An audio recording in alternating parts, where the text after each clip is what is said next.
Баршамызға қайырлы күн болсын, қыздар. Бүгін пиджактың қалтасын жасауды үйренеміз. Ең алдыменен примерка кезінде адамның үстіне кигізіп, қалтаның орнын қай жерде болу керек екенін сызып белгілеп аламыз. Енді біздің қалтамызды жасау үшін мынандай жолақтар қажет болады. Бір қалтаға 2 жолақ. Жолағымыздың ені 3 см, ұзындығы 15 см болса жеткілікті. Оны дублеринменен жабыстырып, ортасынан бүктеп, үтіктеп аламыз. Осындай 2 полоска керек болады бір қалтаға. Және қалтаның астарын жасау үшін қалтамыздың тереңдігі қай жерге дейін болу керек. Алдыменен соны өлшеп алып, осыдан 2 см артық етіп кесіп алсаңыздар болады. Мына жерде менде астында 2,5 см подгибка болады, сондықтан да қалтамыз дайын болған кезінде етектің басына дейін жетпеу керек. Бұл менің қазір жасайын деп отырған пиджагым, бұл өте қысқа пиджак болып тұр. Негізінде ұзындау пиджактардың етегі мына жаққа дейін ұзын болады мысалға, сол кезде біз қалтамызды бұдан да көрі тереңдеу етіп жасауымызға болады. Яғни мына астарды ол кезде ұзартып, мына біреу жерге дейін былай етіп кесіп алсаңыздар, сонда адамның қолы былайынан толығыменен сиятын болады. Телефон болмаса басқа да керек заттарын салып қою үшін қалтамыз өте ыңғайлы болады. Ал біздің қалтамыз қазір өте терең болмайды, себебі пиджагымыздың етегі қысқа. Енді қараңыз, біздің астарымыздың осы тереңдігі, ұзындығы, осы қалтаның тереңдігіне байланысты дедім ғой. Енді бұның да ені осы мына рамочкамыздың еніменен бірдей болу керек. Рамкамыздың біздің ұзындығы мына жерде қазір 15 см.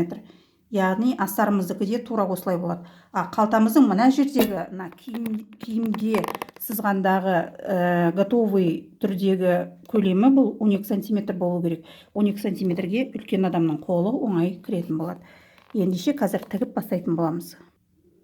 Қалтамызды жақсылап тігіп шығу үшін алдыменен осы рамканың бір шетін осы түзудің бойыменен қоятын боламыз. Екіншісін тура жанына бұның қойған кезімізде, бұл да осы түзудің бетіне, тура осы сызып алған сызығымыздың бетіне келіп, екеуінің мына ашық шеттері түйісу керек. Мына қиылған ашық шеттері бір-біріне қарап қоямыз. Сол осы мына ашық шеттері тура мына сызып алған сызығымыздың бетіне келіп түйісетіндей етіп тігеміз. Яғни қазір бірінші жағын орналастыратын боламыз. Мына белгілеп алған сызығымыздан біздің рамкамыз міндетті түрде асып тұруы керек. Енді қазір қалай оны тігеміз тіккен кезде? Тура мына шетіндегі шектеу қойып алдық қой. Рамкамыздың шеті в готовом виде осы жерден тоқтауымыз керек. Дәл осы жерден бастаймыз, закрепка беріп. Мына осы полоскамыз біздің 1,5 см. Осы 1,5 см-дің қақ ортасымен строчканы жасап шығуымыз керек болады.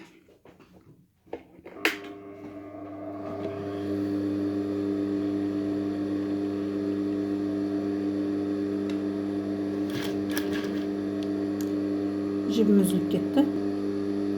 Ең бірінші шовтың басына закрепка қойып аламыз. Мен оны қазір уже жасап алдым. Енді дәл осы жолақтың ортасымен тігіп отырамыз. Және мына жолағымыздың шеті мына астында сызып алған линиямыздың тура ортасында тұр. Ол міндетті түрде солай тұру керек.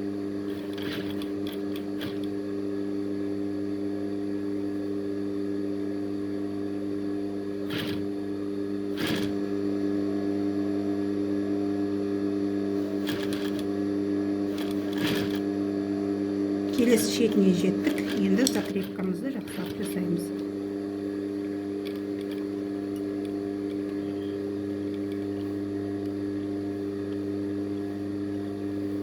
Міне, қалтамыздың бір рамкасын жасап алдық. Бұл кәдімгі карман в рамку деп атаймыз. Бұл рамкаменен екі жағында осындай өте тонкий рамка тұратын қалтаның түрі. Енді екінші жағын дәл осылай етіп, қарама-қарсы бетке орналастырамыз. Екеуінің мына қиылған жерлері өте жақсы түйісіп тұруы керек.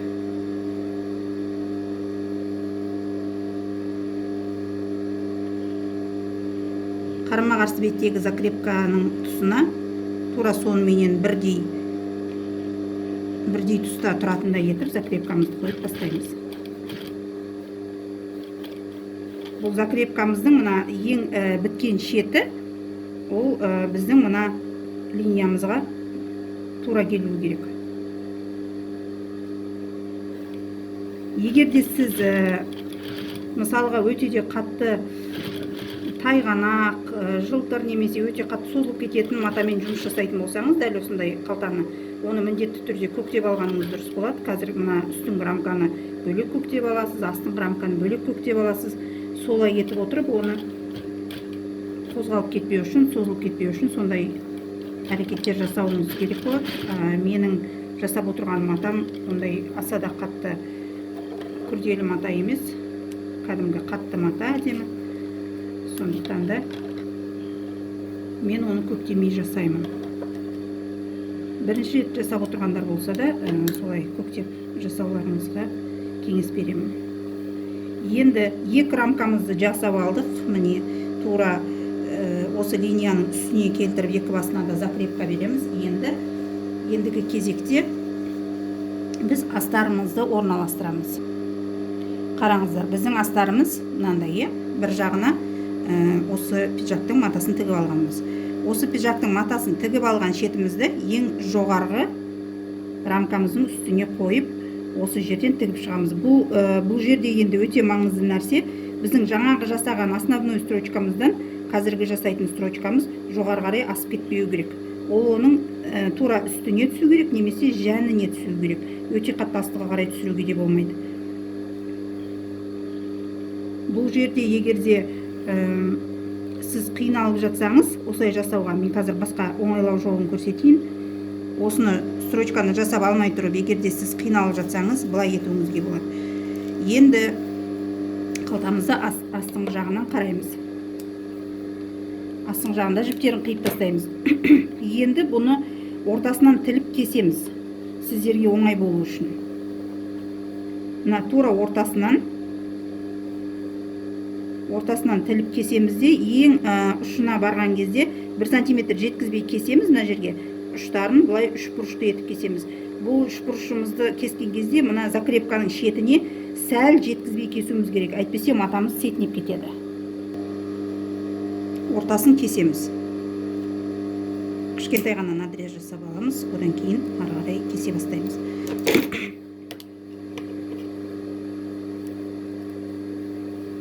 Міне, сіздерге түсінікті болу үшін 1 сантиметр жеткізбейміз.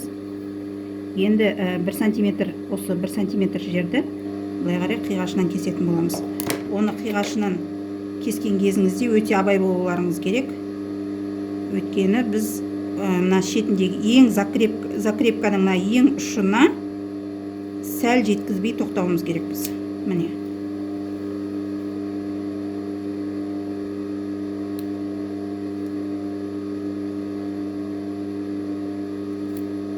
Міне. Сәл жеткізбей тоқтаймыз. Екінші шетінде дәл солай етіп кесеміз.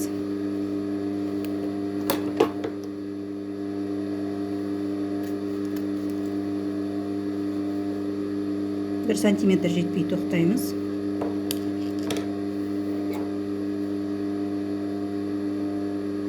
Закрепкаларымызға 1,5-2 миллиметр жетпейтіндей етіп тоқтаймыз. Егер матаңыз өте қатты қалың мата болса, 1 миллиметр жеткізбей тоқтауыңыз керек. Міне. Сонда екі басында мынандай үш бұрышты қиынды пайда болады. Екі жаны рамкамызбен бірдей полоска пайда болады. Енді астарды тігуге көшеміз. Астарды тігу үшін, сіздерге оңай болу үшін, бұл рамканы қазір ішке қарай бірінші айландырып аламыз. Мен бұны тіккен кезде бетіне астарды тігіп алып, содан кейін бірақ айландырам. Сіздерге оңай болу үшін көрсетейін оңай жолын. Қазір біз рамкамызды ішіне қарай айландырамыз. Мына екі шетін ішіне қарай шығарып аламыз. Міне ұштарын.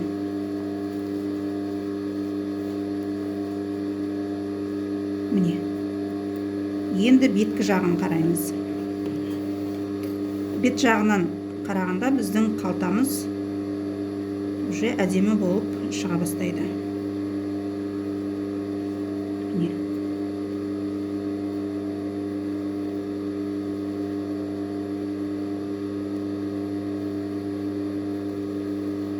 Енді осы астарымызды бұлай тұратындай етіп орналастырамыз. Яғни қараңыздар.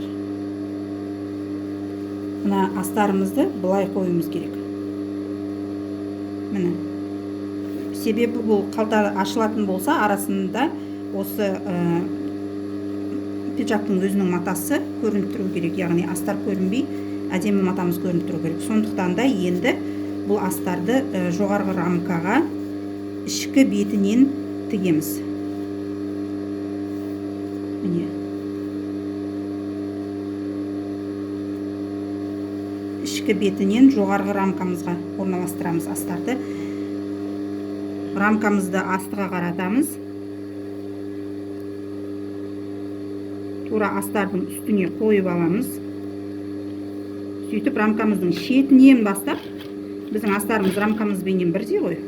Сондықтан да шетінен бір басынан бастап, екінші басына дейін тігіп шығамыз. Дәл жаңағы тіккен строчкамыздың үстіменен жүріп отырамыз. Болмаса сәл одан 1 мм шетке қарай аламыз.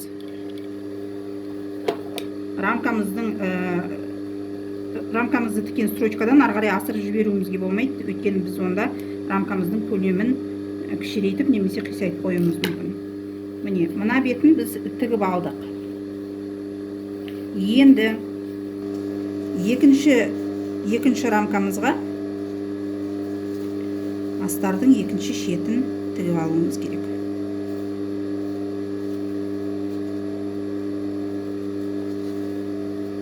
Дәл осындай жаңағы бірінші жағын тіккендегідей тігеміз. Біздің рамкамыз мына пиджактың астында қалу керек. Және рамканың шетіменен астардың шетін бірге қоямыз. Шетінен бастап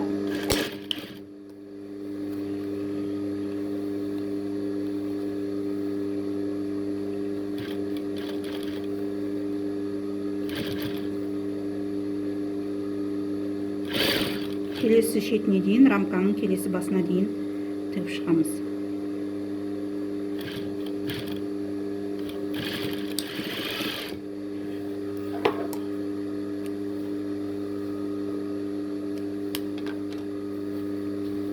Міне, енді бетінен қараған кезімізде біздің қалтамыздың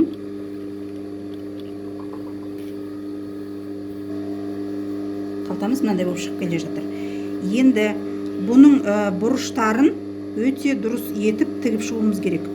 Дұрыс шығару үшін ішкі бетінен қарап отырасыз.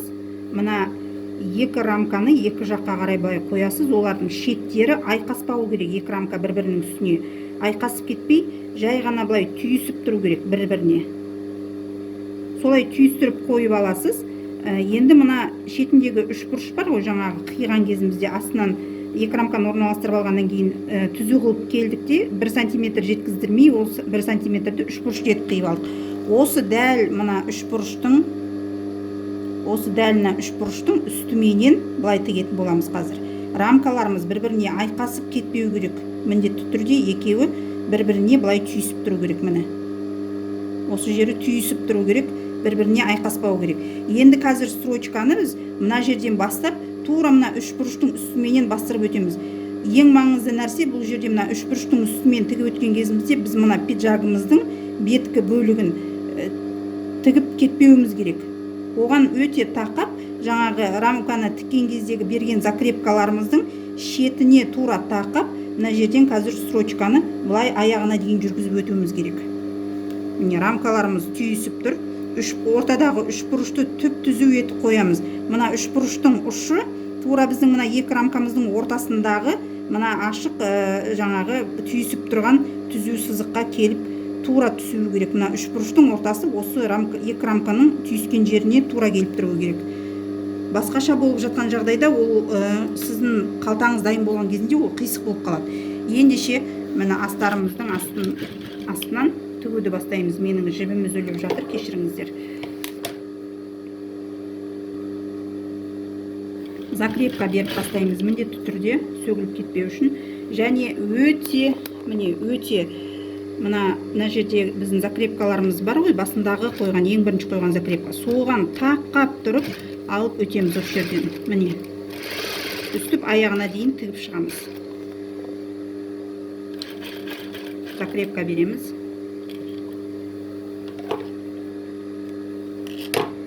Енді сыртынан қараған кезінде біздің қалтамыздың бір шеті дайын болып қалды. Міне. Мен мына жерде сәл қисық өтіппін. Сіздерге қисық болмайды деп үміттенемін. Мен қазір сіздерге бір жағынан камераға, бір жағынан машинканың жүрісіне қарап отырған кезінде сәл деген маған қолайсыздау болып тұрады, әрине. Енді екінші бетін дәл солай етіп тігеміз.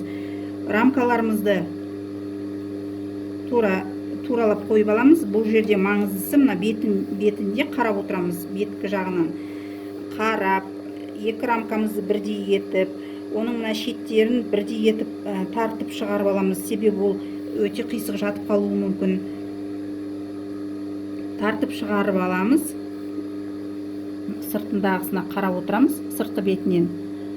Бірдей етіп екеуін жатқызамыз осы шетіне. Мына шетіндегі мына қазір үш бұрышты мына сыртына шығардық, астына қарай. Енді екі полоскамызды бір-біріне түйістіреміз. Екеуі бір-біріне айқасып кетпеу керек. Оны өте қадағалауымыз керек, айқаспау үшін. Енді тура осы үш бұрышымызды жаңағында етіп тігеміз. Бұл жерде енді астынан үстіне қарай. Закрепка. Енді міне өте маңызды жері. Тағы да бір рет қарап алайын. Сіздер бұны көктеп жасасаңыздар да болады. Қолмен барлық жерін бірінші көктеп алып.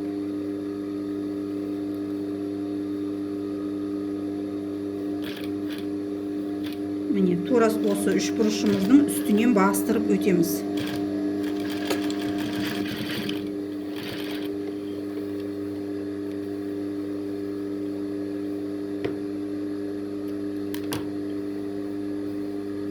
Міне қалтамыз дайын болуға жақындап қалды. Енді бұның беткі жағы өте маңызды. Қазір осы мына тұрған күйінде мына рамочкаларымыз біздің ішке қарай кетіп қалып жатады. Себебі бұл әлі үтіктелінген жоқ. Бұны үтіктеу үшін дәл мына рамканың түбін бүйтіп ашып отырып, сыртқа қарай тартып шығарып отырып, мына тура түбіменен көктеп шығуымыз керек. Кәдімгідей қолменен көктеп шығамыз. Үтіктің көмегіне жүгінбес бұрын. Астыңғы жағындағы рамканы көктеп шығуға өте қолайлы. Себебі қолыңызды былай салып алып, оны көктей берсеңіз болады. Бұны көктеген кезде қараңыздар, мына ішіндегі астарымыз бар ғой, ол да әлі үтіктелінген жоқ. Сондықтан да оны астыға қарай былай итеріп отырып, әдемілеп түзу етіп, мына бір басынан бастаймыз. Үстіп көктеп шығатын боламыз. Екі бетін де осылай көктейміз. Түзу етіп рамкамызды және рамканың шетіндегі матамыздың линиясын өте түзу етіп көктеп алуымыз керек. Сонда бұл өте жақсы жататын болады. Егер де жатқыза аламын осыны үтіктемей-ақ десеңіздер, онда үтіктің көмегіменен екі рамканың үстінен әбден үтіктеп, мына матаны былай қарай итеріп отырып үтіктеуіміз керек болады. Тек ондай жағдайда мына рамкамыздың ортасы біздің ашық болып шығуы мүмкін, готовый болған кезінде. Сондықтан да қазір бұны осылай көктейміз. Көктеудің жаңағы жібін өте шаптарын өте майда етіп қадасаңыздар дұрыс болады. Менікі ірі болып жатыр. Мен сіздерге өте ұзақ уақыт мастер-классым өте ұзақ уақытқа созылып кетпеу үшін осылай ірілеу етіп қадай салдым. Сіздер майдалау етіп қадасаңыздар дұрыс болады. Болмаса 2 рет көктеп шыққандарыңыз тегі жақсы болады. Міне бір шетін көктеп алдық. Міне мынау рамкамыз. Мына жерден былай қарай пиджагымыздың кеудесі. Енді үстіңгі бетінде дәл осылай етіп көктеп аламыз. Үстіңгі бетін ыңғайлы көктеу үшін қолыңызды кәдімгі мына пиджагымыздың ішкі бетіне астына қарай салуыңыз керек. Өйткені ол жерде мына жағынан қолымызды кіргізе алмаймыз. Енді осы рамкамызды бері қарай шығарып отырып, мына үстіңгі матамызды ары қарай итеріп отырып, және линиямыз түзу шығатындай етуіміз керек бұл жерде. Түзу шығатындай етіп отырып көктейміз. Астында біздің астарымыз да бар. Ол да жаңағы бүктеліп қалмауын қадағалаңыздар.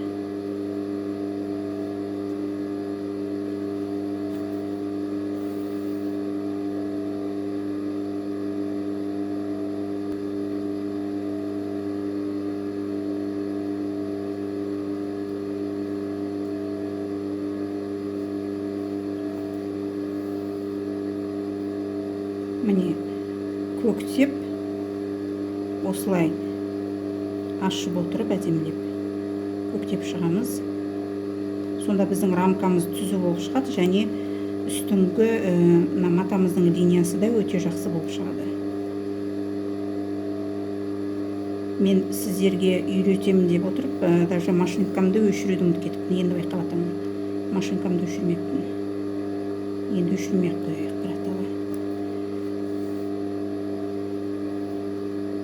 Мына шеті егерде мына жердегі кішкентай ғана линияңыз онша да дұрыс жатпай тұрса, оны да былай тартып екі жаққа қарай. Оны да мына шетінен көктеп шығуымызға болады. Мен оны көктемеймін, себебі мен қазір оның бетінен машинкаменен закрепка беремін. Закрепканың үстінен зигзагпенен тігуіміз керек. Ол закрепканы әдемі етіп зигзагпенен жабып қоюымыз керек болады. Сондықтан да мен ол жерді қазір көктемеймін. Сіздерге ыңғайсыз болып жатса, көктеп алыңыздар. Одан кейін үтіктеп болғаннан кейін ғана осы екі басындағысын ашып тастасаңыздар болады. Ары қарай не жасайтыныңызды көрсетемін қазір. Қазір үтіктеп аламыз. Осы көктеп болдық барлығын. Үтіктеп алғаннан кейін ары қарай қайтадан тігуді жалғастыратын боламыз. Енді үтіктейміз. Үтіктегендегі ең маңызды нәрсе мына екі рамкамыздың арасы ашылып кетпеу керек. Екеуі бір-біріне түйіскен күйінде тұру керек. Айқасып та қалмау керек, және бір-бірінен ажырап кетпеу де керек аралары.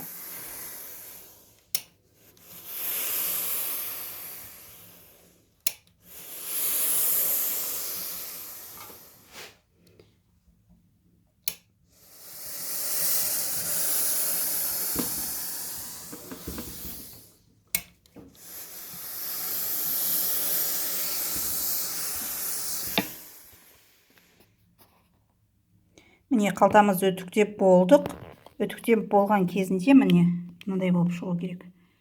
Біздің мына екі рамканың арасы бір-біріне осылай түйісіп тұру керек. Мына шетіндегі линиямыз түзу болып шығу керек. Мына бұрыштарымыздың барлығы түзу 90 градустағы бұрыш болып шығу керек. Енді қалтамыздың мына екі шетіне өте кішкентай етіп закрепка береміз. Закрепка осының мына линиямыздың ең шетінде ғана болу керек. 1 мм жерді ғана алатын боламыз машинкаменен. Биіктігі бұның осы мына рамканың аяқталған жерінен аяқталу керек закрепкамыздың. Шеті мына пиджагымыздың матасының шетінде, өте шетінде болу керек. 1 мм жерге ғана қоюымыз керек біз закрепкамызды. Екі шетіне де осындай екі закрепка қойып алуымыз керек. Закрепка қою үшін машинкамыздың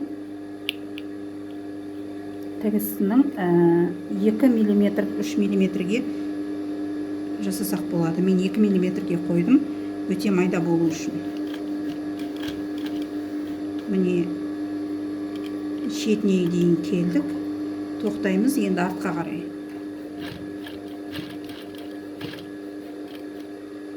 тоқтаймыз. Енді алдыға қарай. Осыменен закрепкамызды жасап алдық. Енді екінші шетіне. Екінші шетіне дәл осындай закрепка қойып шығамыз.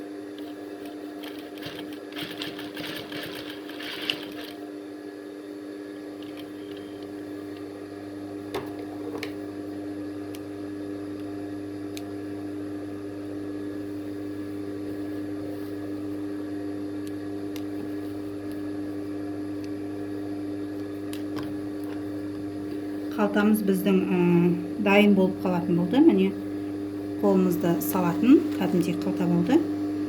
Енді бұл киімді кимес бұрын қалтаның созылып кетпеу үшін, деформацияланбау үшін, біздің клиентіміздің қолына жеткенге дейін ол әдемі болып тұру үшін осы мына екі рамкамыз бір-біріне түйісіп тұрған күйінде мына жағынан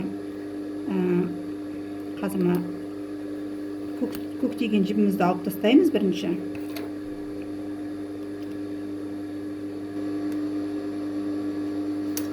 Көктеген жібімізді алып тастаймыз да, одан кейін тура осылай мына түйісіп тұрған күйінде екі рамкамызды бір-бірінен ажырап кетпей тұрған күйінде мына астынан дәл рамканың түбінен міне рамканы ашамыз. Біз үтіктеген кезде дублериніміз жабысып қалды әбден. Міне рамкамызды ашып үстіге қарай көтереміз. Және тура мына тұсқа біз строчка беріп шығуымыз керек. Егер де рамка беті ашылып жатса, осы бірінші рамканың мына ортасындағы бір қабатын астыға қарай басып жіберулеріңізге де болады. Бұл жерге закрепка ештеңе керек емес. Және шовымызды да үлкейтіп алсақ болады. 4-ке 5-ке қоя берсеңіздер болады. Бұл тек біздің қалтамызды қолданғанға дейін ғана тұратын тігіс болады. Өздеріңіз білесіздер, базардан жаңа киімдерді алсаңыздар, мына қолды қалтаға сала алмайсыз, мына жерінде ішінде тігіліп тұрады. Ол не үшін беріледі ол шов? Мына біздің қалтамыз деформацияланып кетпеу үшін ғана қойылады. Міне енді қалтамыз дайын болып қалды. Біз енді мына екі шетін зигзагпенен сәл ғана үстінен мына закрепканы жауып алсақ болады. Жаппаймын дегендеріңіз осылай қалдырсаңыздар да болады. Немесе осы закрепканы үстінен әдемі етіп бере алмаймын десеңіздер, оны мына ішіндегі мына үшбұрыштың жанына өте көп рет ары-бері жүргізіп қойып алсаңыздар да болады. Ол үшін сіз мынаның шеттерін, дәл осы линияның шеттерін өте дұрыс етіп шығаруыңыз керек. Ол ішінде қалу үшін мына закрепка. Сонда сыртынан ешқандай закрепка бермей, осы қалпында жай ғана таза етіп қалдырып қойсаңыз болады. Біздің қалтамыз міне дайын болды. Енді сыртындағы көктеген жібіңізді алып тастаңыз. Және тағы бір рет жақсылап үтіктеп алыңыз. Сонымен қалталарымыз дайын болды. Егер де қыздар сіздерге бір жерлері түсініксіз болып жатса, менен міндетті түрде жазып сұрай беріңіздер. Мен сіздерге жауап беретін боламын. Осы видеоның астына коммент қалдырсаңыздар да болады. Және әлі алдыда көптеген пайдалы мастер-класстар көрсететін боламын. Подгонканы қалай жасаймыз, мысалғы шалбардың замогын қалай ауыстырамыз, сондай нәрселердің барлығын осы жерге салатын боламын. Және өте күрделі бұйымдарды тігуді де көрсететін боламын. Барлық заттардың жасағандағы мастер-классымды сіздерге өте түсінікті етуге тырысатын боламын. Маған сіздерден керек нәрсе тек қана сіздердің жаңағы жылы лебіздеріңізбенен, жылы сөздер жазылған комменттеріңізді қалдырыңыздар және лайктарыңызды аямаңыздар. Сонда мен сіздерге бұдан да жақсы дүниелерді үйретіп көрсететін боламын. Міне қалтамыз дайын болды. Астыңғы беті қалтамыздың мынандай болып шықты. Бұл жерден әрине барлық жіптерді тазалап алып тастауымыз керек. Бұның бетінде әлі астары болады, өздеріңіз білесіздер. Сонда қалтамыз астарменен основаның екі ортасында қалатын болады. Мына беріліп тұрған строчкамыз ортасында тұрған. Бұл жаңағы қалтаны қолданардың алдында қалтаны қолданатын алдында дәл мына жерден ашып, осы шовты сөгіп тастайсыздар. Міне, мына жерден сөгіп тастайсыздар. Осы мына жердегі беріліп тұрған шовты, міне, ішіндегі. Сонда қалтамыз ашылатын болады. Мен сізге ерінбей қазір соны қайтадан сөгіп көрсететін боламын, оны қалай сөгуді. Көп кісілер бұны қалай сөгуді білмейді. Мына жерді бүйтіп тартсаңыз, мына жерде міне жаңағы берген строчкамыз сәл көрініп тұрады. Бұның бір жібін ғана үзесіз, сәл шетін ғана үзіп аласыз, тартасыз, ашыла бастайды. Содан кейін ары қарай ғана сөгесіз. Бұны көп кісілер жаңағы мен байқаймын, пижактарының қалтасын ашпай-ақ сол күйінде киіп жүреді. Оны қолдану қалай ашуды білмейді, қолдана алмайды қалтаны. Және де кейбіреулер ашамыз деп оны жыртып алады. Немесе басқа строчкаларды сөгіп жібереді. Міне қалтамыз дап-дайын болды, қыздар. Барлықтарыңыздың істеріңізге береке берсін, сәттілік тілеймін. Күніміз сәтті өтсін. Келесі мастер-класста кездескенше сау болыңыздар.